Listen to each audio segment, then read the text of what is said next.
Okay, we're going to get started. So what I will say before we begin is we have a range of viewers. So we have some of you who I've taught personally. I know through my own teaching. I have some of you I've never met before. And then we have this recording, which means a wider audience. I don't know who's watching. What does that mean? That means I'm going to be speaking to the widest possible audience. And that means for some of you, there may be repetition. So just so your parts, if you do have parts that are saying, Robyn, I've heard it before, let them know I hear that. If they want to go and grab a glass of water, take a break, or mute me for the repetition, they're welcome to. Okay, I'm going to start with those who have to get going. Bob, who has to get going? So Bob, I'm going to start with you. So Bob was asking a question about where does intuition come in IFS?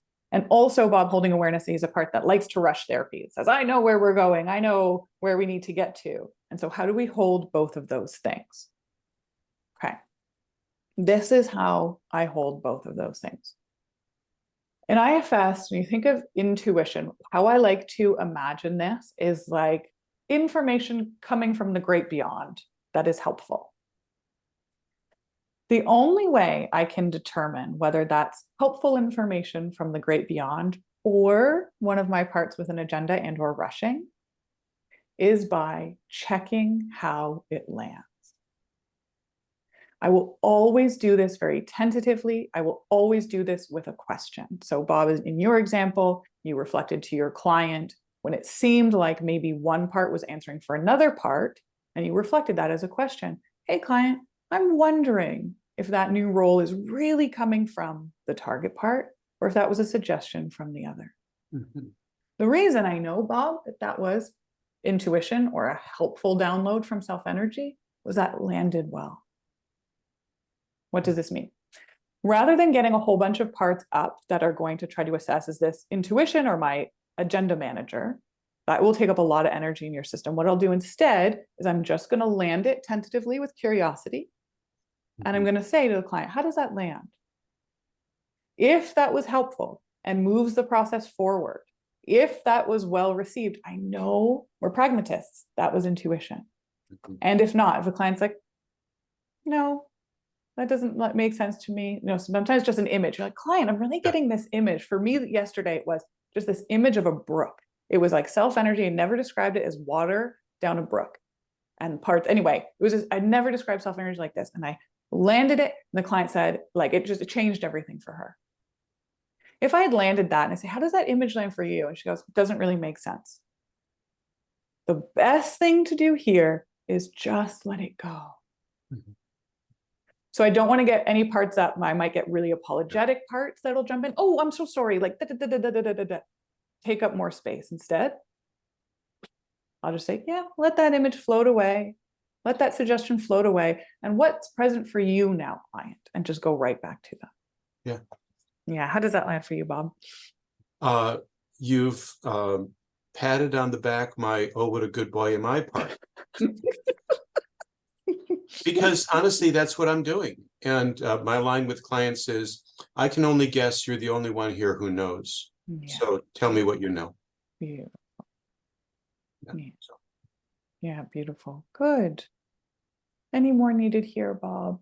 Really not. Thank you so much. Mm-hmm. Yeah, you're welcome. Okay, and then this has led into Janine's question. So Janine was also wondering about the use of intuition, but even more specifically, Janine works as a coach. So what does IFS look like in a coaching environment, especially when coaches often work in a shorter term? So there's this energy of efficiency here. Okay. So I have a part that just wants to name. This is really fun to have to reiterate the question.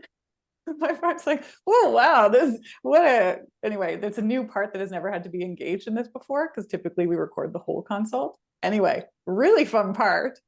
It's enjoying that role. Okay, so yeah, Janine, you were noticing this kind of balance between when we talk in IFS about being client-centered and following the client versus, well, I'm only working for so many sessions. I have short-term therapy. What can I do? Okay. Sometimes that happens for me as well as a therapist. A client will say, I only have this much money, or this much is going to be covered by insurances.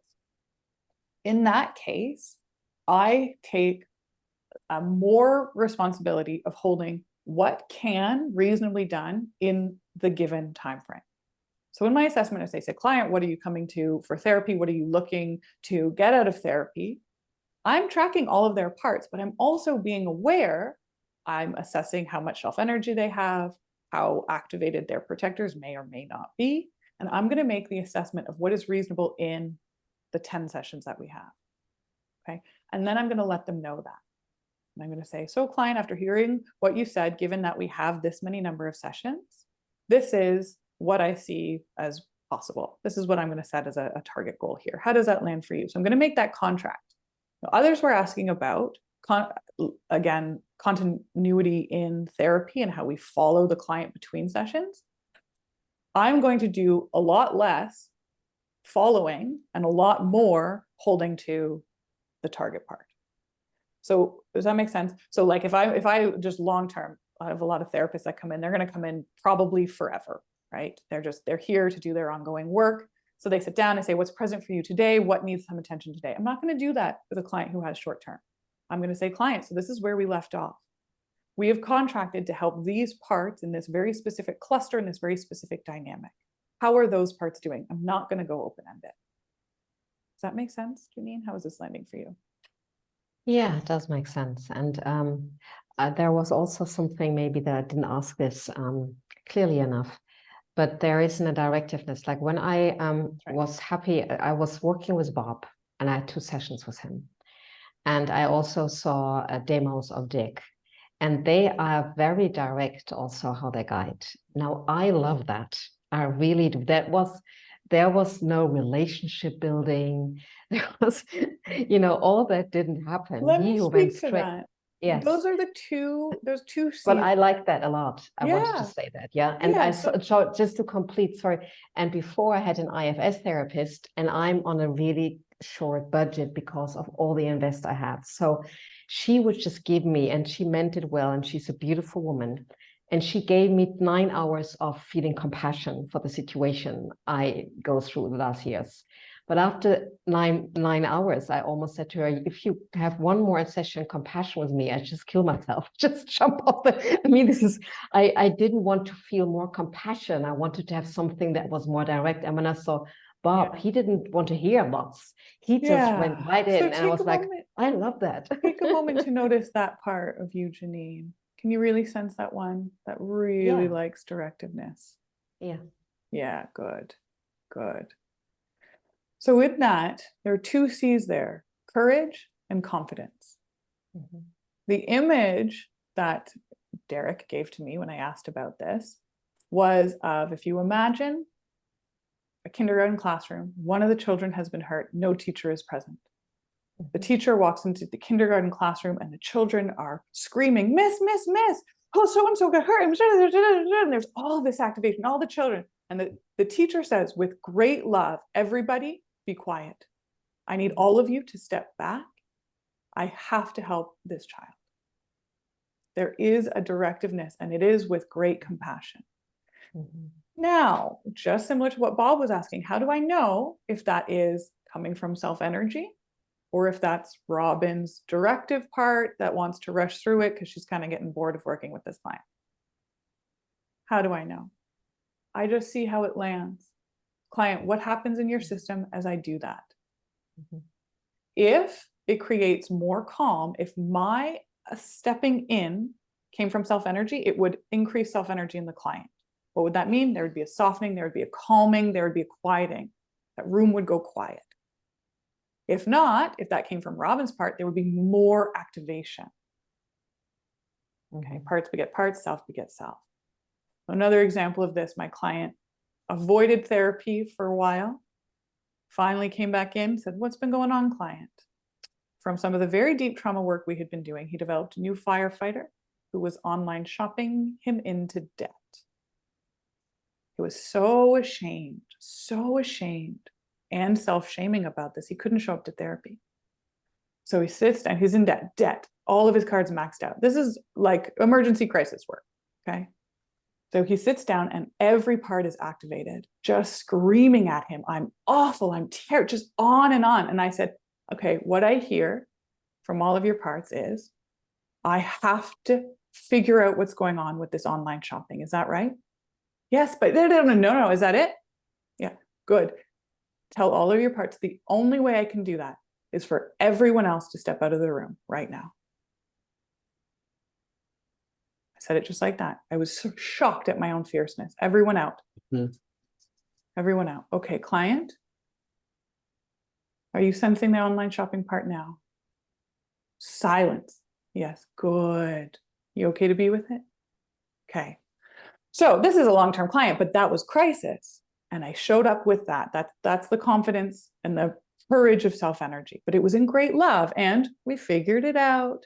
And the part has stopped shopping. In that one session, we found the exile, we unburdened the exile, and online shopping has stopped. So it's okay. But well, he didn't have time. I didn't have until the next session, and maybe he wouldn't show up because of the shame, to allow another 4 weeks of online shopping to go. Yeah. Now I only. Can I just add to that question? Sorry. Sure. Would you be worried about those parts that are being told to shush and step out, to backfire between sessions and come back? You know. Oh, great question. What So do I you checked mean in you're on giving them. attention to this one? I checked in on them, and I asked them. I said, Okay. I said, what you're asking me, what the most important thing is, I want to make sure I'm getting this, is that you guys need to you need me to understand what's going on with this online shopping, so we can help this. They consented. Good. Listen, the only way I can do that is this. So out of the room. Okay. And I checked again. I said, what happened is you did that. They left the room. Now, had they not left the room, I would be telling a different story. I would have to have been with those parts, but they did. They trusted, but I got it.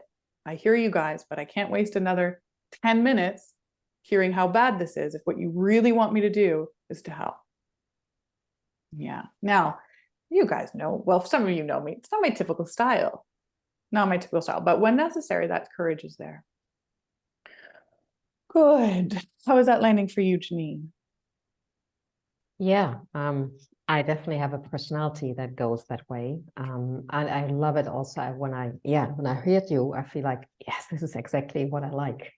Because if it's coming from your heart and from self, you know, and also when I saw Dick and when I experienced Bob, I felt like I really like that. It's a very strong, gentle, compassionate showing up. And I really like that. I think that it's just landing very, very well.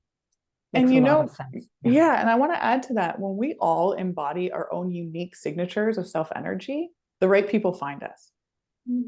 So if there's a person for whom that directive style doesn't land well for whatever unique signature of themselves and their parts, they just won't be your client. And you will make room for people for whom that, like for your system, Janine, does land well. Yeah. So we can all trust in our own unique way of being in the model. Yeah. Beautiful. Yeah, thank you. Thank you. You're welcome. Helps a lot. Yeah, I felt very judgmental sometimes. You know, sometimes I would think that, honey, that doesn't work. That goes really slow. And I don't mean that. I really mean, you know, but I could see how you did that. And for me, it felt really great. It was a very strong way of interaction. I really like that. And I think that's what I would transport for my clients. Thank you. Yeah, you're welcome. Okay, so I think I'll go, maybe I'll speak to this question. A few people asked about continuity between sessions. So Mary Jose, you were asking about this. So in IFS, we have the kind of meta message when clients show up, follow the system. What's present for you today? Let's follow what's present today. And Mary Jose was naming, you know, a concern of how do we both trust the process, but also build trust with parts over time. So I'm going to name two things. One, I almost every session will make a note of where we left off, what parts we left off. And if I've consented, I've said to that part or contracted with that part to check in, I will do that no matter what.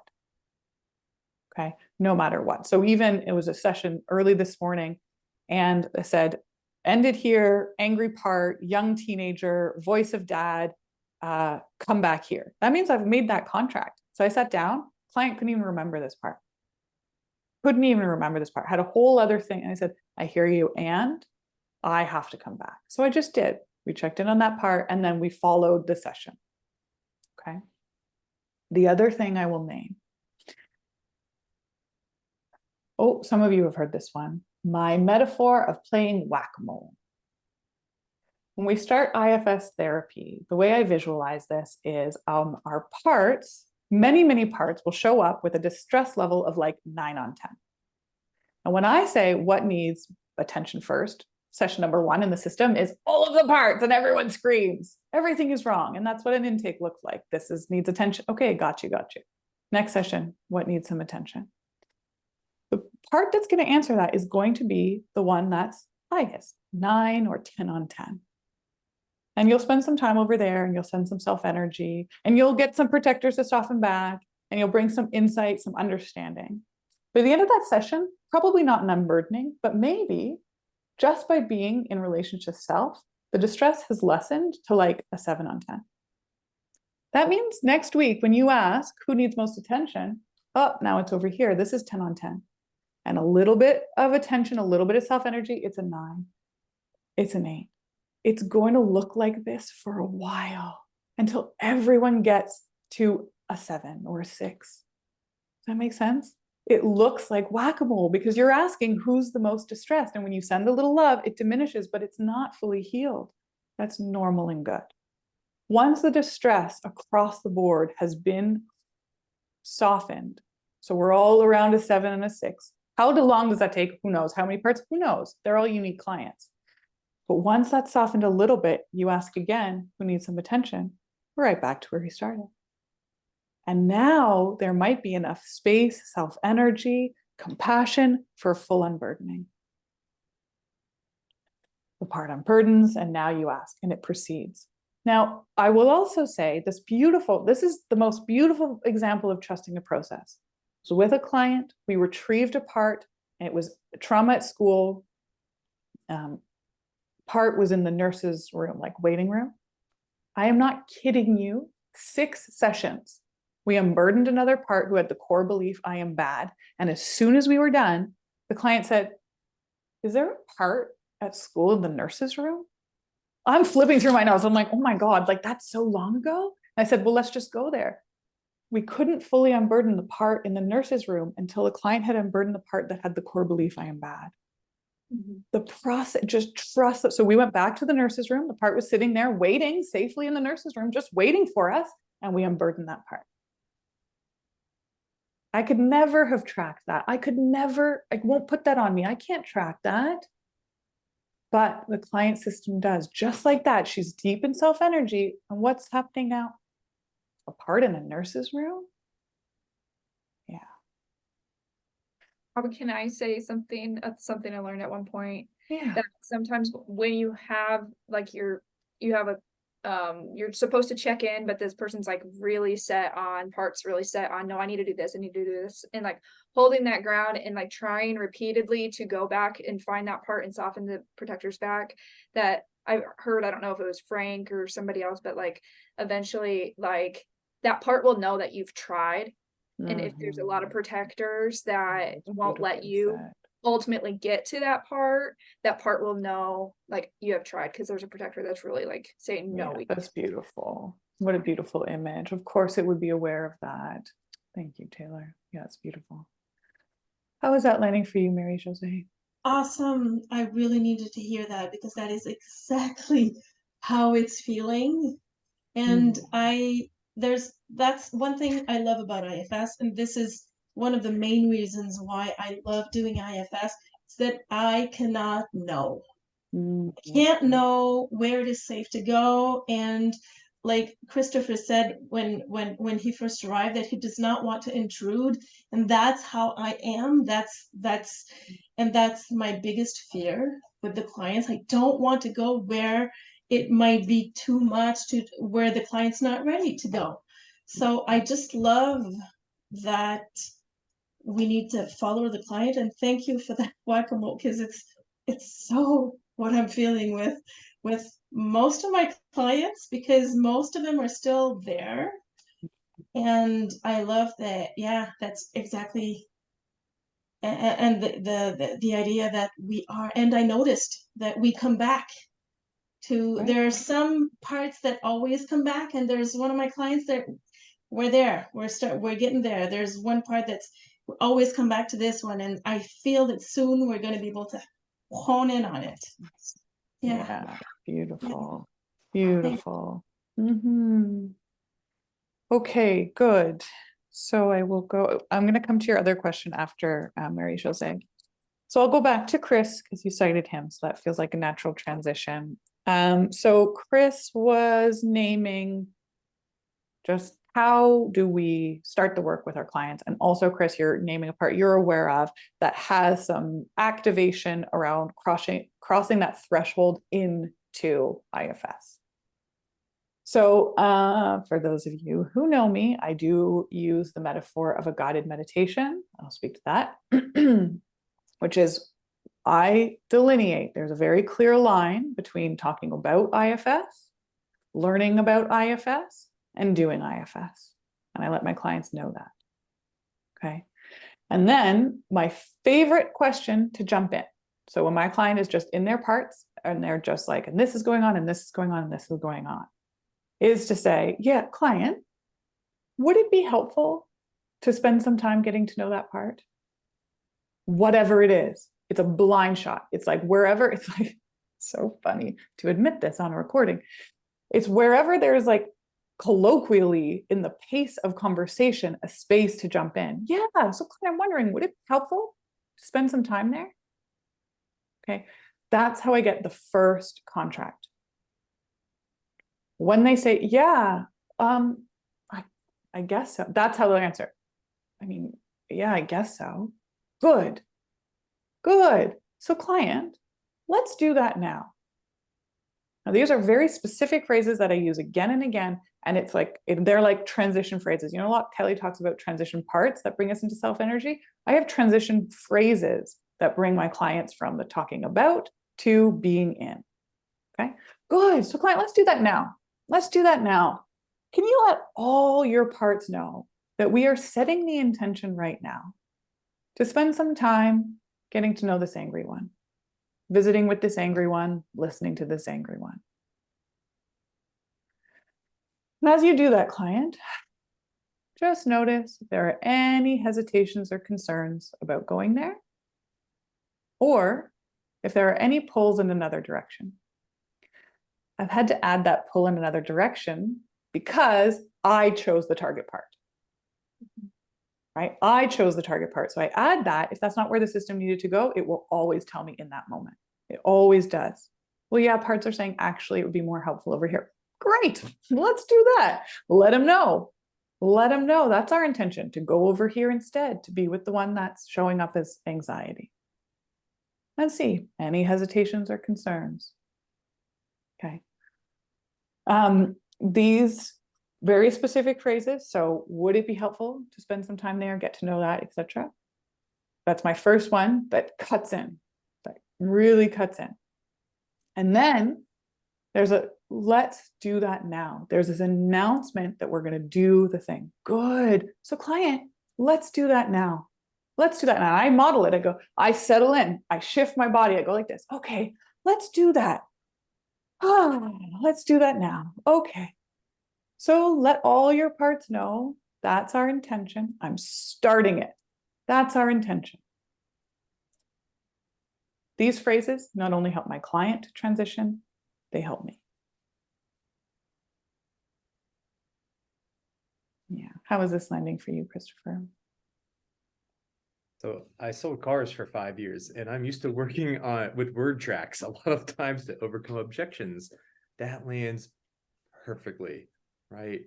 I really appreciate the idea of, even at some point early on, weaving in, talking about, there's a difference between talking about it, learning about it, and actually working with it. So that will be coming by. That will be coming up. Bye. Bye, Janine. See ya. So that's you already rang the bell early on, way early on, while you're talking about it. Yep. So it's less. So that's even like a pre-cut, I guess. So thank you so much. I pre-cut it and then I say, do you want to try it? So we've been talking about it. We're really starting to understand what this is. Do you want to give it a go? Do you want to see what it's like? I'm making a line, a really clear line. You're calling out that threshold. If you're having trouble walking over the threshold, make it bigger. Make it more obvious. Weird advice. That's the direction to go. Yeah. Okay, and then I also want to name, because Laurel reflected this. So it is, I use the metaphor guided meditation to my clients. I say doing IFS is like a guided meditation. And with that, when Laura, I'm just going to read this because I got distracted. Yes, yeah, right. Bryony is adding, let's just do an experiment and see if it's helpful. Love that. Let's just try. Let's just see. So if I say to my clients, and this has happened before, it's like a guided meditation, and then the client's like, well, I can't do that. I'm terrible at meditation. I hate meditation. So yeah, tell me about that. Don't stop there. Keep going. What do you hate about meditation? What do you think your client would say, Laurel? What do you hate about meditation? Tell me. I can't do it. You can't do it. What can't you do? When you go into meditating, what happens? I don't know, like body sensations, like tingling and all these Yeah. words they use. It doesn't make any Beautiful. sense. Beautiful. And what happens for you instead? If it's not bodily sensations or tingling, what happens when you start a meditation? I just can't do it. I can't quiet my mind. I just keep thinking. Yes, perfect. Good. So client, you're actually going to love this, because in this type of meditation, we actually want to hear all of that thinking. We actually want to hear all of that noise inside. Do you want to give it a go? So instead of their denial as a reason not to do it, I'm going to hear why. And it's because when they say I don't like meditation, because they think they're supposed to be quiet and they're supposed to be in a Zen state. No, oh my gosh, no, throw that away. Yeah, we're not doing that. Oh gosh, I hate that too. Get a little playful about it. Oh no, oh gosh, I'm not doing that. I'm terrible at that. What we're going to do is you're going to be, and I will add this, I say, so your job, client, is to be aware of what's present for you. All that chatter, all that noise, as long as you're aware of it, you're winning at this game. And my job is to ask questions to help you better get a sense of what's happening. How does that land for you, client? And how does that land for you, Laurel? Well, that would be great, except the questions I ask, she cannot answer. Yeah, what happens when you ask a question? Do you want to play this client? What? Do you want to play this client? Sure. Okay. So what shall I call you, Laurel, for the purposes of this game? Sally. Sally. Okay, so Sally, we're going to get to know some parts today. You have a sense of what you'd like to spend some time with? Pain. There's pain in a particular part of my body, and it's been there for 30 years, and I hate it. Yeah, that makes sense. It's been there for so long. Okay, so Sally, let your parts know. Or if you're not yet using the terminology part, you can just say, send a message inside that our intention today is to spend some time understanding, getting to know this pain. We can use part. We can use parts, you do. Okay, good. So let all your parts know, send a little announcement. Our intention today is to get to know this pain a little better. What happens as you do that, Sally? What do you notice? It hurts really bad. It hurts like it always hurts. Yeah, good. And with that, so you've just got the pain. Anything else coming up? How are you feeling towards it? Oh, I haven't the faintest. I just know that I'm scared of the pain. It doesn't 100% of the time. It comes and goes, and I'm scared of it coming. Yeah, good. So Sally, the first part's jumped in, and it's let you know it's afraid of the pain showing up. Does that make sense to you? A part would be afraid of the pain showing up? Yeah. Okay. Sally, see if you can let that one know. It makes so much sense to be afraid of the pain. Yeah. Yeah. What happens as you do that? Well, I'm going into self, but she doesn't. Yeah, what does she do? She just says, yeah. Yeah. Great. Great. What else are you noticing, Sally? What else is happening right now? I want to get rid of the pain really fast. Yes, of course. Yeah, of course, Sally. I'm hearing a second part. The second part says, I just want to get rid of the pain. Does that make sense to you, Sally? Yes. Yeah, good. Okay, so see if you can let that second one know. Of course, it wants to get rid of the pain. Yeah. Yeah, does it want to say more about that? It's tried all these different things and gone to all these doctors and nothing helped. That's right. Yeah. Yeah. What's that been like to go to all these different doctors, try all these different things? They just lie to me. They haven't a clue. Mm-hmm. And what's that been like? It's been discouraging and frustrating and awful. Yeah, good. Yeah, is that making sense to you, Sally? There are so many parts close by. They're feeling discouraged. They're feeling all sorts of which ways about this. Yes. Yeah, good. Yeah. See if you can let them know that makes sense too. Yeah, that makes sense to me. Mm-hmm. What happens as you do that, Sally? Not much. I already knew all that. Mm-hmm. Okay, good. Great. So what else are you noticing inside? I don't know. Mm-hmm. Okay, great. So check in. Is this, I don't know, like there's a blanket quietness? Is that what you're experiencing?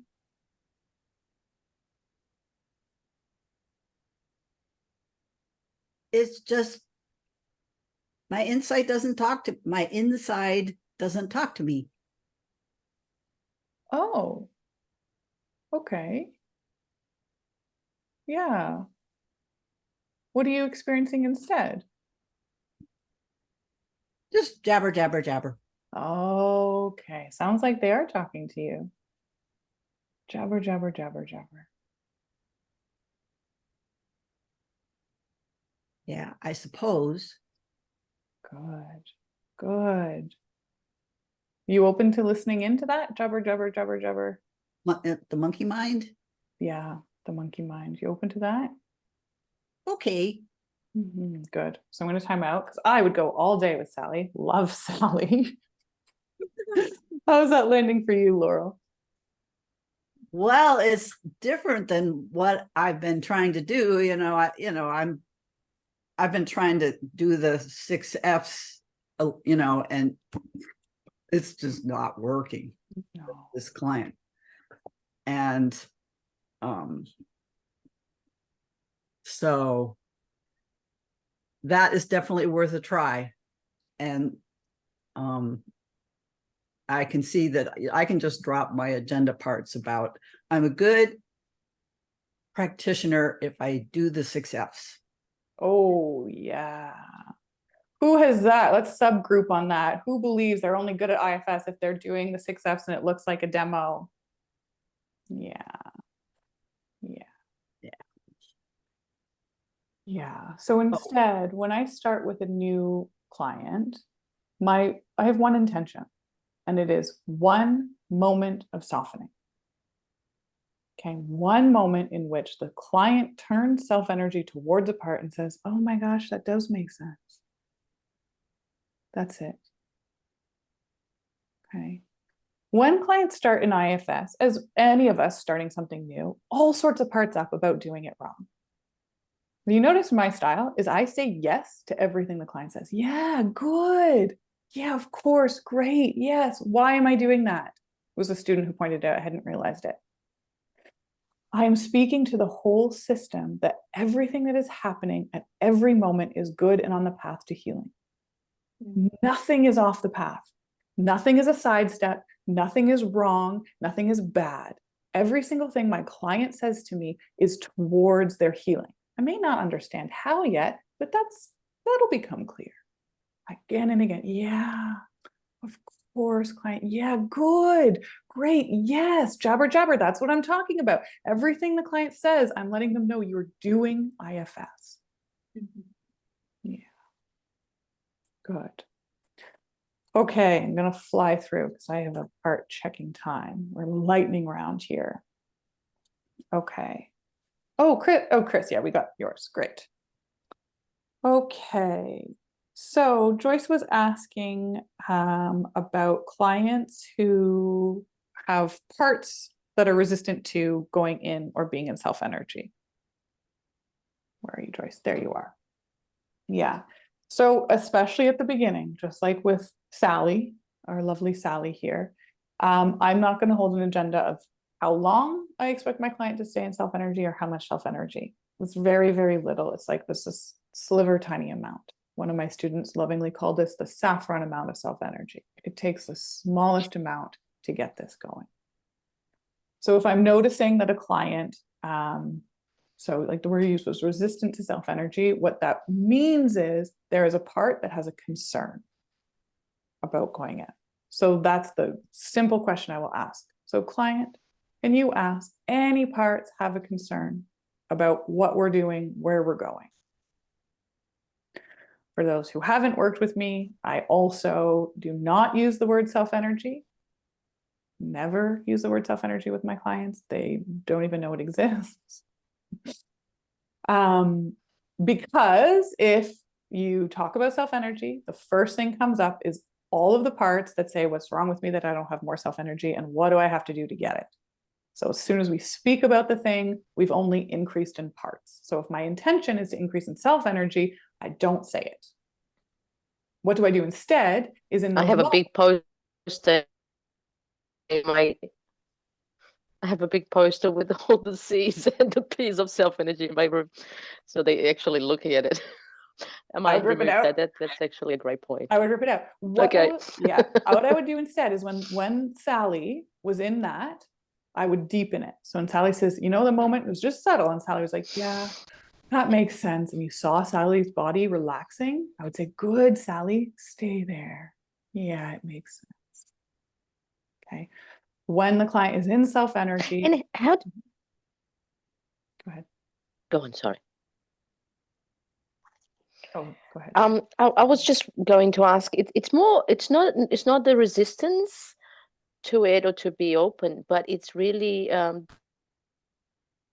lack of ability to access a loving, kind presence to the parts that they've been dealing with and hating for so long.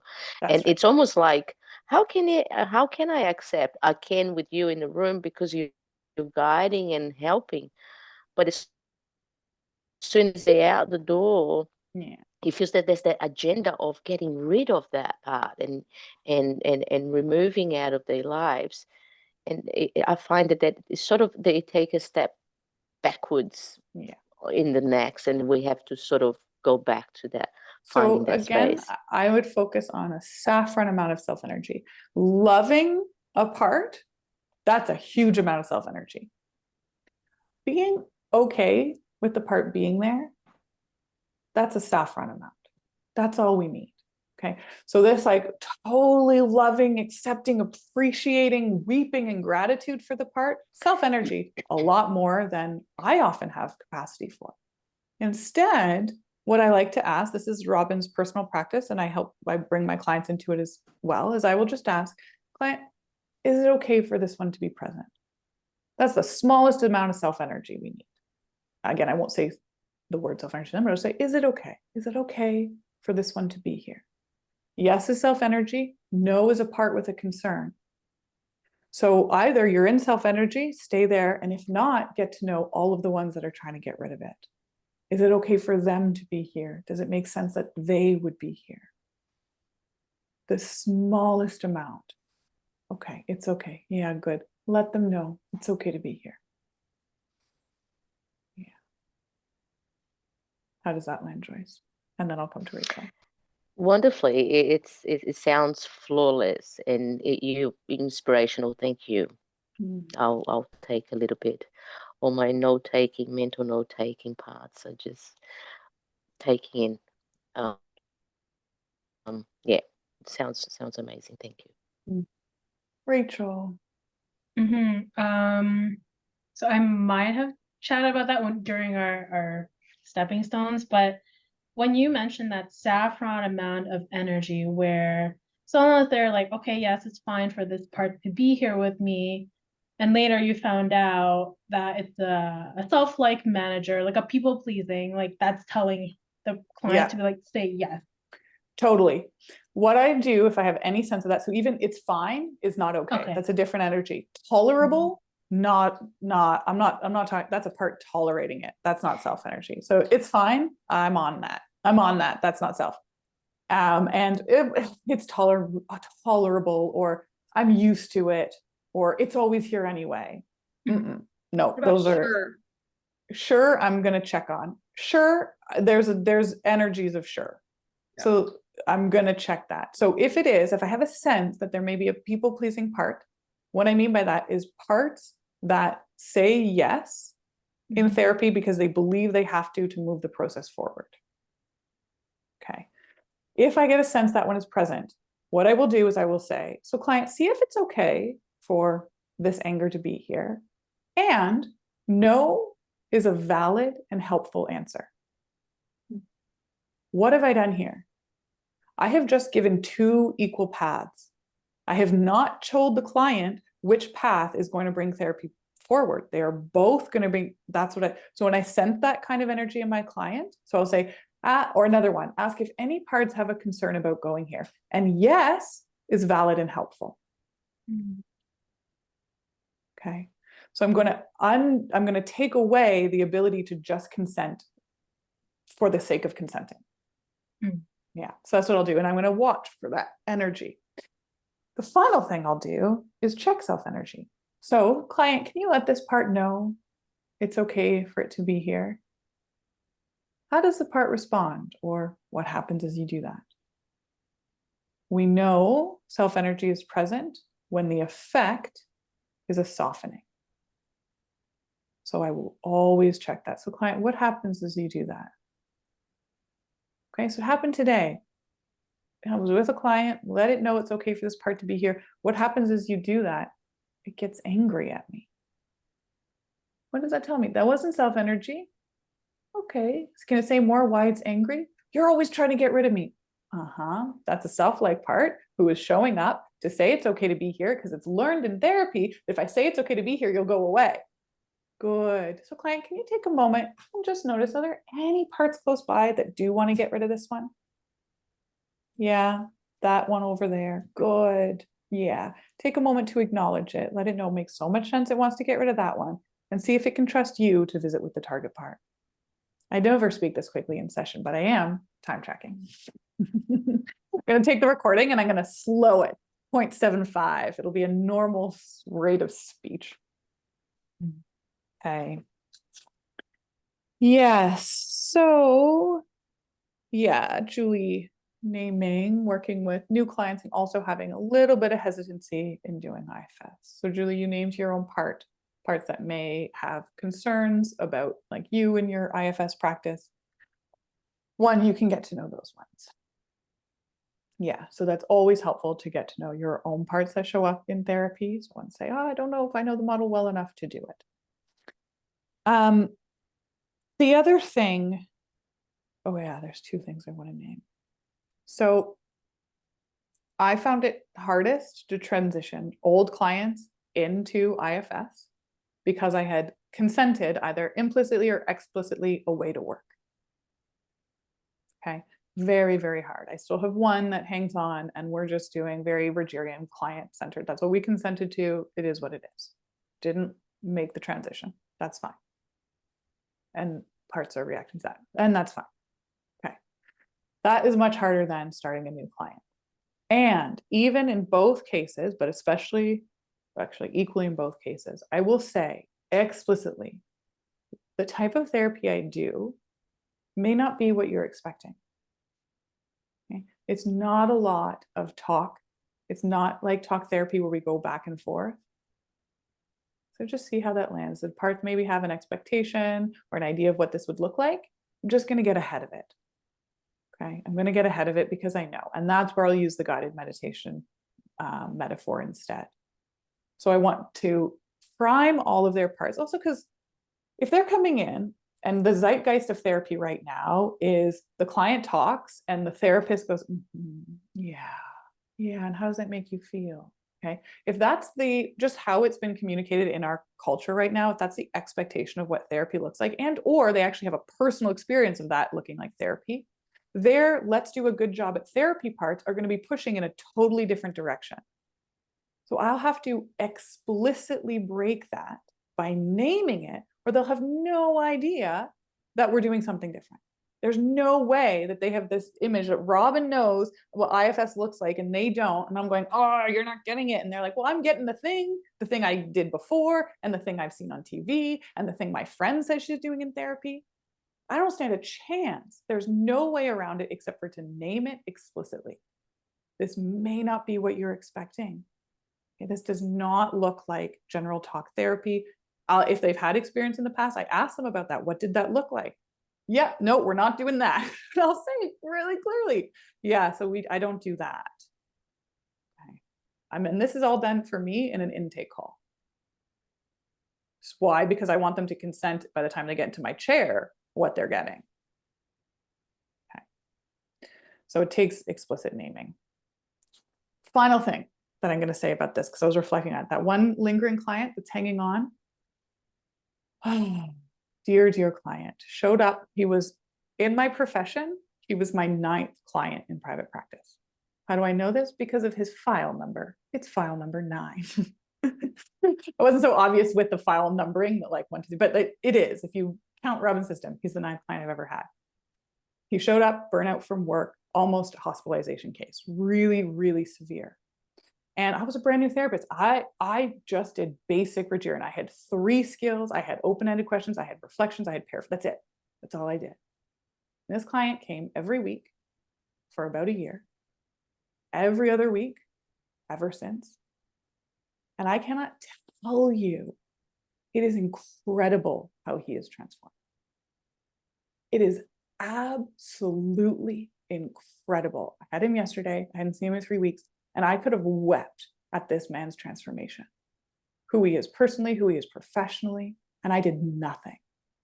How do I make sense of that in terms of IFS therapy? I just held self-energy and giving this person a space just to be who he is without intervention or trying or prodding or any agenda allowed him to step fully into his own healing. With that said, IFS is way more effective. In that time, I've moved clients through, come and gone.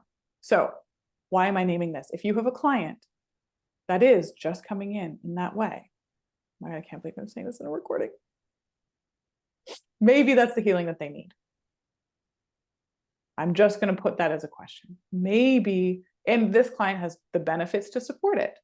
Work increased his benefits, so he wouldn't burn out again. So there are the benefits to support it. The time, the energy, the commitment, all is placed that this Rogerian approach is supporting his healing.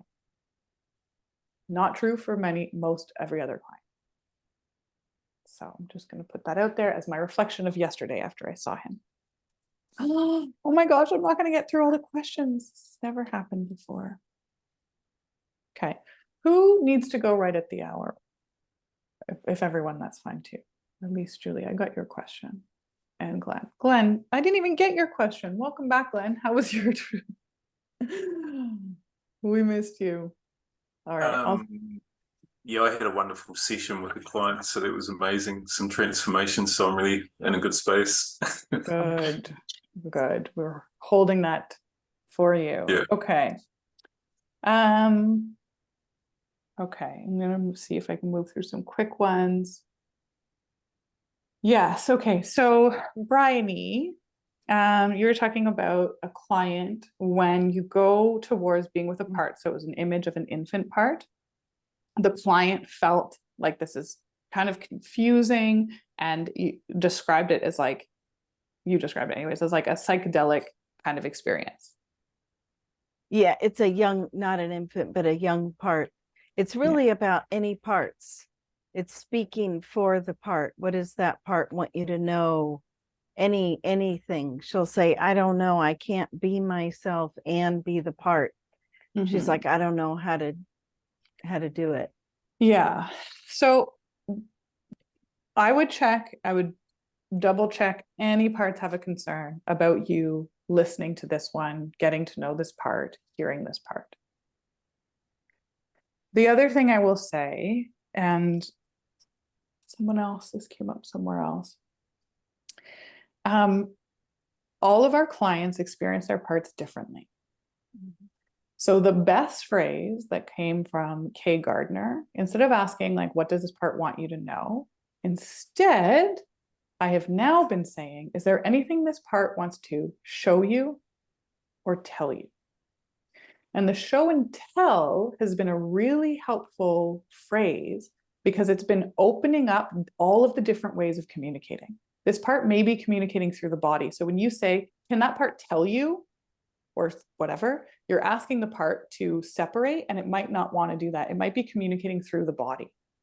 So I'm going to check if that's okay for the client. I'll say, sometimes parts communicate through the body. Is that okay for you? If it says yes, so give the part some space. See what it wants to show you. I'm going to give another option for communication. Yeah. How is that landing? Yeah, that's good. Yeah. Good. Okay, see if I can get one more in. Oh, I got that one. Oh, I didn't do so bad. There's just, I wanted to play your client, Taylor. Maybe we can do that after. Do you have to go right at the hour, Taylor? I don't Okay. know. Okay. Okay. Yes. So many ways. Okay, Karen, you were asking a question about every time you're going to be with your client's parts, the same one will come up and jump into health concerns. Is that right? I noticed the part, but I can't name that part for the client. Can't even get there. What happens instead? Like if you go to This is a name client who often dissociates very quickly. Yeah, So she'll just good. suddenly go, she'll be gone. Yeah. And she often doesn't quite understand. It's like I suspect she may have DID because in one session, 2 sessions, unexpectedly a child part came up that was really hard to contain. I had to do a lot of work to get her back into her thinking brain. Yeah. So it's almost like even if I say, oh, it sounds like there's a part that it just kind of gets ignored. It's just like there's a part that's in the session that I know is there on some level. Her parts and herself know is there, but we can't approach it.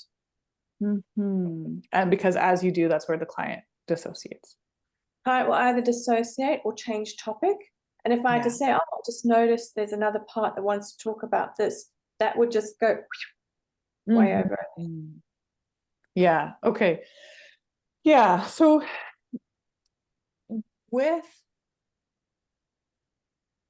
how I'm holding this in my mind is like my intention would be to be with that part that takes the client out.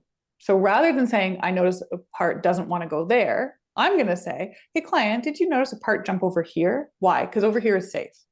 So if you go to, right, does that make sense? So it's like, if we move towards a target part and the client pulls away from the target part, let's say the anxiety. And I say, client, I noticed that part took you away from the anxiety. I'm still highlighting the anxiety, so it's still going to pull away. Does that make sense? It's like very subtle. Yeah, but it would be like if I said, if I had to say, if I noticed that, it's almost, to me, it feels like it's almost impossible. It doesn't matter how I framed that or said that. Yeah. So I would even take away the word part and I would say, hey, client, did you see what happened? We jumped over here. Let's go over here. We jumped over here. And if the client jumps again, I'll say, we jumped over here. You see that? We're jumping over here now. What's that like for you, client? Are you getting that? What's that? Do you have like a bodily sense of that, or is that more in your head? So I'm going to turn that to be the target part. And then I'm going to just say goodbye to those who have to leave.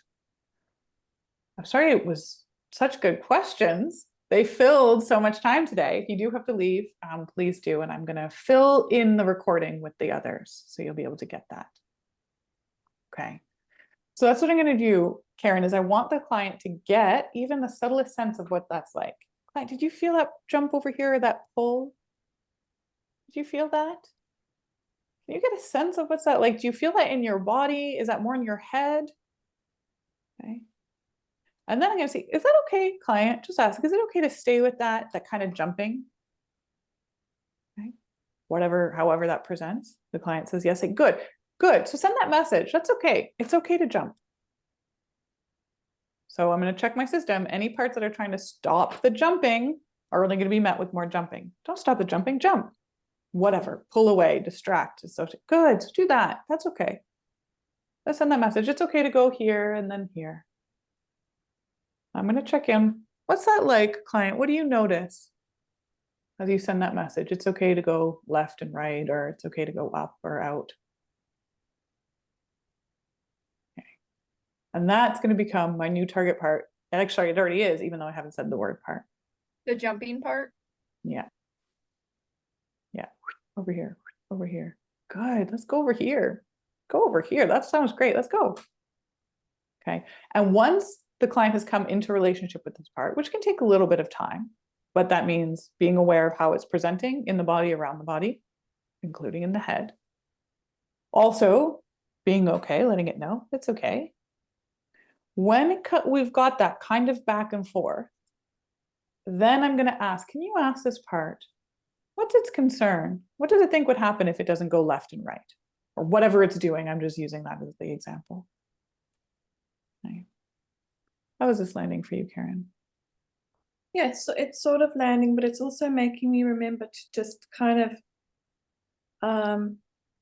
I think what I'm recognizing is maybe one of my parts that's once we know we've got this agreement to go somewhere, we can't get there. So my part, there could be a part I'm noticing that. Beautiful. Do something rather than just finding ways to just slow it down and just look at any option to be able to just stick with what's going on in that moment. That's right. In my little demo with Sally, that's what it was, right? Can anyone name the target part I had with Sally? No, because there were 12. That's normal. That's expected at this point. They will be, the swap of the target part will happen in a pretty rapid rotation for a while. And I'm okay with that. Yeah, good. Of course, there's another part. There should be hundreds at this point. Welcome in the next one. I'm okay with that. I'm really okay with that. I want all of Sally's and all of your clients' parts to know I'm really okay with them all being here really quickly. Yeah. Yeah. Good. Okay. I'm going to name I think parts to Andrea. So what do I do with I think parts? So I'm going to track them. The client says I think once, I've made a note. Twice, I'm getting curious. 3 times, I'll take action. So on the third, I think my first question is just going to be client. Can you just pause wherever we're going? Whatever we were doing, just pause there and just notice, are there any parts close by? I want the client to notice why. That's a much better skill than Robyn being aware of parts. Robyn has mastered that skill. I want my clients to master the same skill. So instead of naming it for them, I'm going to cue them to look around. So just notice, you notice any other parts close by? Okay. Most of the time, 90% of the time, my clients are able to say, yes, yes, I noticed this part. Good, welcome it. Okay. If not, we'll just keep going. Okay. I'll send a little message, let them all know if any part has a concern, it's welcome to let you know. Now go back to the target part. And if think jumps in again, this is where I'll name it. I'll say, so client, pause here. I just noticed a part. Jump in, maybe a thinking part. You aware of that one? Good. Can you ask that part? Does it have a concern about you visiting with the target part? Does it have a concern about that? Okay. Sometimes there's a very real concern. If so, please address the concern. Sometimes thinking parts are just hyperactive because they've been praised for thinking for so long. Yeah, no concern, just trying to help. Of course you're trying to help. This is what my therapist said too. Robyn's thinking part. Guys, I have a strong thinking part. Could you imagine? My therapist said, I was like, okay, I'll get his stuff and back. And she said, well, hold on. Before you do, can you ask this part if it has any advice or wisdom for us in visiting with the target part? That was so beautiful. I wept. This thinking part had not been so lovingly received. So I do this all the time. So I don't push away my thinking parts when they come into the client session. If they don't have a concern, I just say, yeah, any advice or wisdom, anything they want to share, give them a little space. And when they're done, ask them to soften back and proceed. The last thing I will do with thinking parts, if it were just in process, and like, for example, when Bob was giving the example of his client, and it was like, what's your new role? And I was like, I think the new role would be playing music. Okay, we're at the end of session. I don't want to derail it. All I will do there is I'll just double check the work. Good. Can you turn towards the part itself and ask the part, would you like to play music? I'm just going to double check. Okay, so if that was a thinking part, then that won't have landed. It'd be like, I don't want to play music. I want to be with people, as in Bob's example. Okay, and if it just wasn't, or was a thinking part, but it was actually the right thing, or the client just colloquial said, I think, because they meant like maybe, then it'll land and that'll be fine too. So those are the various ways I work with thinking parts. How does that land, Andrea? Yeah, that's really good. I can imagine it landing well with these couple clients who say it often. Yeah. Thank you. Yeah. I've been just directly kind of mentioning thinking, like that, if that's a thinking part, it can rest easy, but this is so much more compassionate. I really like it. Good. Good. Okay. So, oh, Rachel, there you are. Rachel was asking about parts related to money. So I also teach an IFS and money healing course. And the basic premise, super simple. Money in our culture represents safety, security, control, and self-worth. Trauma interrupts safety, security, control, and self-worth. What does that mean? If parts are feeling a lack of security, lack of self-worth, or a lack of control, they employ the tool that represents that thing in an effort to get it. Really simple, right? What does this mean? Parts will use money in all sorts of ways when our exiles are feeling a lack. Okay. This can be financial trauma directly. So that would be growing up in poverty, in food scarcity, and or like a big loss, like stock market loss. It can be financial trauma, but it doesn't have to be. Okay. Other non-financial traumas will relate to financial behaviors. Parts will use money as a strategy to help the exiles. Yeah, so it's a really rich environment of healing. Why am I so passionate about this? Yes, I'll come to you, Taylor. I'm so passionate about this because statistically speaking, those in helping professions, which I lovingly say means most of you, will have money avoidant beliefs. You are most likely to have parts that hold the belief that money is bad, money is taboo, we shouldn't talk about money, money is the root of all evil. What does this mean? When I recognized those parts in myself, it meant that I started to see how often my clients were bringing their money-related issues to therapy, and I was triaging them as a non-therapy topic because my parts are money avoidant. Well, that's not for therapy. Out you go. We know money is the biggest stress among Canadians. It's our largest stress. Almost 50% of Canadians in the last year reported losing sleep over money stress. And when you hear those stats, think about how many of your clients are bringing money as the topic of conversation to therapy. Okay, so I'm really, really passionate about breaking the taboo. I see money as the next frontier in mental health. And y'all are a tough audience. Y'all are a tough audience. But I also teach financial planners. It's a program called Compassionate Finance. So I teach financial planners how to be trauma informed. So they at least aren't re-triggering. So I teach these concepts to financial planners. So when their clients show up in their coping money manager strategies and or their firefighter money strategies, they're not being shamed and re-traumatized. They're being met with compassion. That's the vision. So that's my, there you go, Rachel. That's my talk on money parts. Your next question was, so what do I do when my client has seen these? Is you heal the exiles, just like you would heal any other exile. Yeah. Robyn, I just wanted to mention, I have like one of my clients is like, that's all we work on. And it's really interesting because it's the opposite, where her dad sacrificed all the love, like emotional connection, for just making a lot of money and teaching her how to barter in Mexico when she was like 10, and stock market. And like, that's all they talk about. And so she now has this hyperfixation on needing to live like this exuberant lifestyle because she's learned that's how you communicate love. And if she doesn't live her life the way her dad has taught her financially, she'll like her dad will be disappointed in her. And so the kind of, you were talking about the poverty side of things, how this wealth, like hoarding, also in management, that's the way that she's learned how to get that feeling of self-worth through her dad. So very interesting. Yeah, beautiful.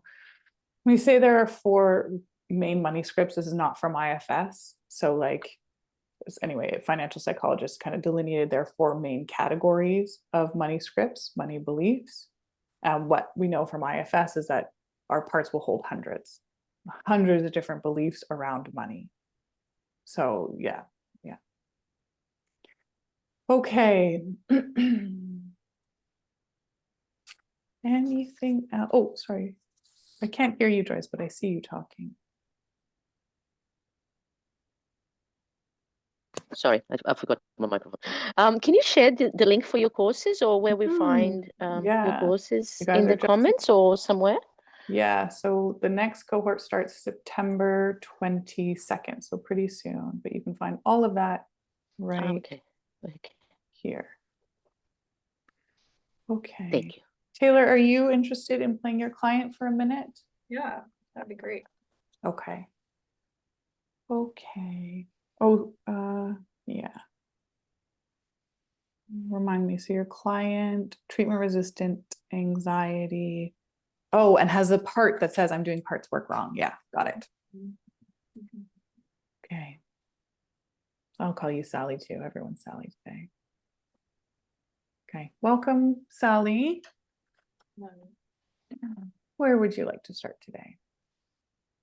I need to get rid of all my anxiety.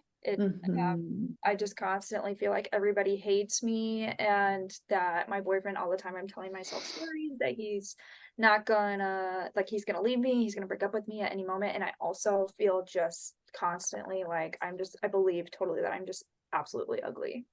And I just am constantly making up stories in my mind about even though he's telling me that I'm pretty, or that he's not going to break up with me, or even though you're telling me that I'm doing therapy right, I never believe anybody when they tell me these things. Okay. For those who have to leave, bye. I'm sorry to keep you late. Bye, Rachel. Okay. So Sally, I'm hearing a couple of parts. One of the biggest parts I'm hearing is one that really feels like you're doing everything wrong. Even though, again? I'm horrible at my job. I absolutely hate my job. I don't hate it. I know that everyone thinks I'm bad at it all day, every day. I'm just exhausted and anxious about that. Okay. Sally, would it be helpful to spend some time getting to know this part? And if you're not using the words part, to spend some time with this feeling, I'm so horrible at my job. I'm so horrible at everything. Yeah, please don't use the word part. That makes me really triggered. I get very anxious. Yeah. Yeah, we can, I guess. I mean, I guess I don't really know how to do that. What do I do with that? Yeah, great question. You open to finding out? I guess. Okay. So, Sally, first thing we're going to do is just send a message. Send a message that our intention right now is to spend some time getting to know this feeling. I'm so horrible. I'm so horrible. And as you do that, are there any hesitations or concerns about that? I don't really know how to hear from my inside. Yeah, great. So something popped up right there. I don't know how to listen in. Yeah. Was that a thought or did you feel that? Was it like a feeling, I don't know, or was it like a thought, I don't know what I'm doing? Robyn, you know that I can't feel my sensations in my body. Right. We went over this, Robyn. Keep Yes. up. Yes. It Okay. So makes me anxious. yeah. Okay. So we're not going to go in the body today. Good. So send that message. We don't have to go in the body. We do not have to go in the body. That's not helpful. Doesn't feel good. Yeah. What happens is you send that message. I don't know. It's fine, I guess. Okay. That shoulder shrug, it's fine, I guess. Is that kind of a thought in your head?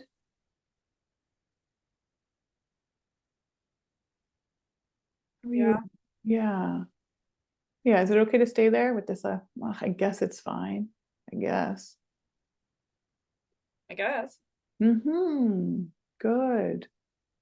Good. See if you can send a message towards this kind of shrug, I guess. Just let it know you're aware of it. Okay. Okay. Is it okay to stay there? Sure. Yeah. Okay. See if you can, Sally, notice, is there a hesitation or a concern about what we're doing? Something feel not quite right, unsafe, sticky?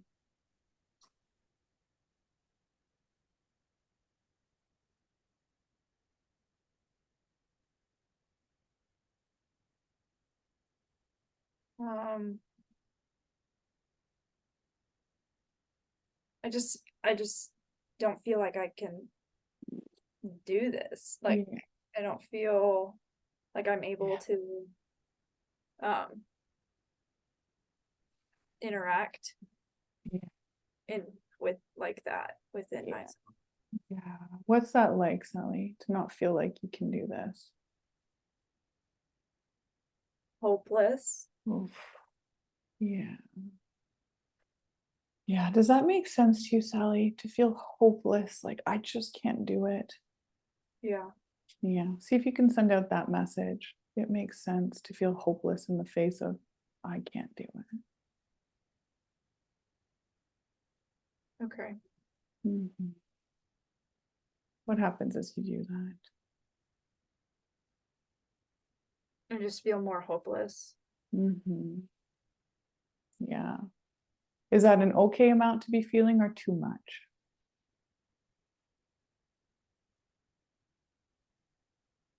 I think it's fine. Let's double check to make sure. I don't want you to feel pushed anywhere. Yeah, it's fine. Okay. So see if you can turn your attention towards this hopeless. Let it know you really feel it there. And let it know it's okay to be here right now.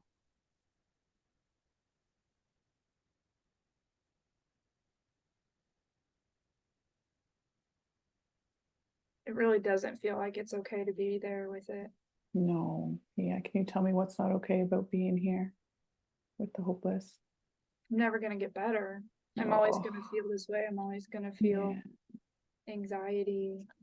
And just don't think about that, never getting any better. Yeah, good. Okay. So Sally, see if you can I take a bird's eye view perspective of what's happening? So one, you feel this really big hopeless feeling. Oh, I'm never going to get better. Or one feels, maybe there's this hopeless feeling and then there's this feeling, oh my gosh, I'm never going to get better. Yeah. And then there's this, just want to get rid of it. Mhm. Yeah. It feels like I'm never going to get better, and then the fear of I'm never going to get better, There it is. then I just need to get rid of all of this. There it is. Yeah. Yeah, good. Can you see all that happening at the same time? Yeah, I guess. Yeah. What's that like to see all of this happening at the same time inside? I don't know what to do with it. How do I get rid of it? How do I fix it? How do I make it Good. stop? Good. So you're feeling that next level, but I don't know what to do with it. I don't know what to do. I don't know how to get out of this. Yeah. I'm getting the sense of like building. You feel that?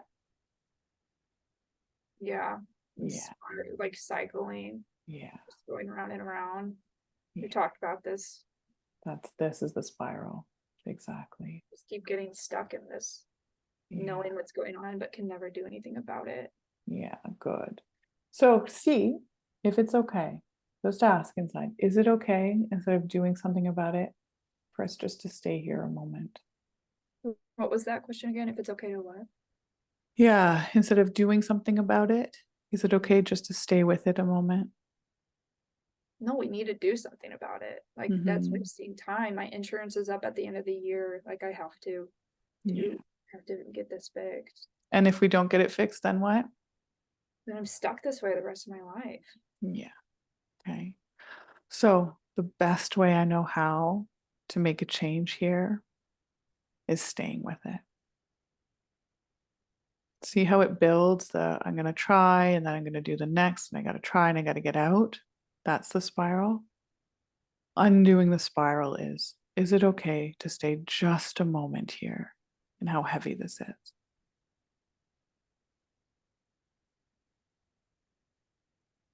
Yes. What happens as you do that, Sally?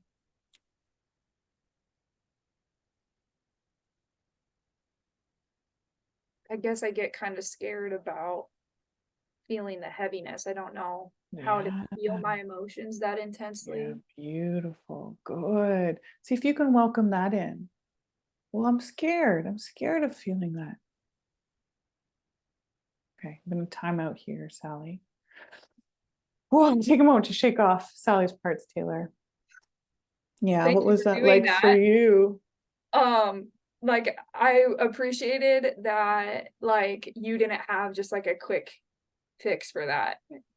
That I felt like I mirrored it well, and that like I felt validated in my own challenge, that like I have been like, you know, she's hard. She's really hard, and it was So nice to like check into this. None of that felt hard for me. None of that felt challenging. Yeah. That felt like a really good session of IFS for where Sally's at. Okay. Yeah. So as I say that, see if you can welcome any of your parts that felt otherwise. Well, there's a part that's like wanting to stay with one of them, right? And to not keep getting that resistant and that pushback. I can't do this one. I can't do this one. I can't do this one. Right? Beautiful. Good, good, good. So instead, my experience of that, not resistance or pushback. Every time a part came in, I was wonderfully happy. Yeah. Yes, of course you're scared.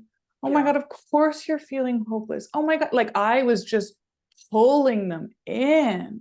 That's how it felt. I wanted them here, every single one. But I'm spiraling. Of course you're spiraling. I'm never going to get out. I know you feel that. See, none of them was off the path. Make sense? Yeah. I feel like one of the me of things, like a chain analysis. Yeah. yeah, it is. One of the things you did, Robyn, that was like nice was I get caught up in her fix it parts, because I have my counselor fix it parts, like you're here to get something from me and I need to fix you.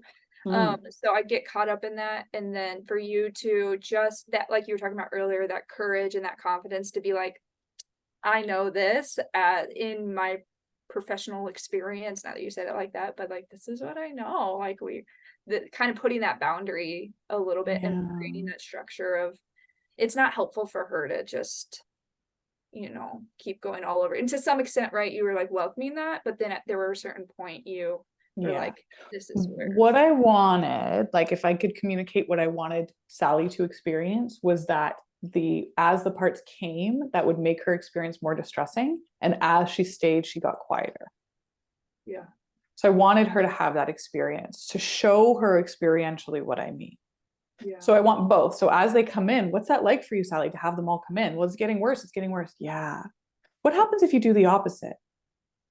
What happens if you stay? I want her to feel that's actually better. To just stay with the part. Yeah. Yeah. Whichever part comes in. But I'm scared. Yeah. Can you stay with that? What happens as you do that? Yeah. Okay. Thank you so much. You're welcome. Folks, what a joy and pleasure to have you for such extra time today. Yeah. Thank you. So good to see you all. And I'll see you around in our IFS spaces. Yes. Thank you for holding this, Robyn. Yes, thank you. Enjoy Yeah. your flight. Thank you. Thank you. Thank Bye, you so everyone. much. Thank you so you. much. Thanks, Robyn. It's May your amazing. house already be clean It's and you don't have to do inspiring. anything.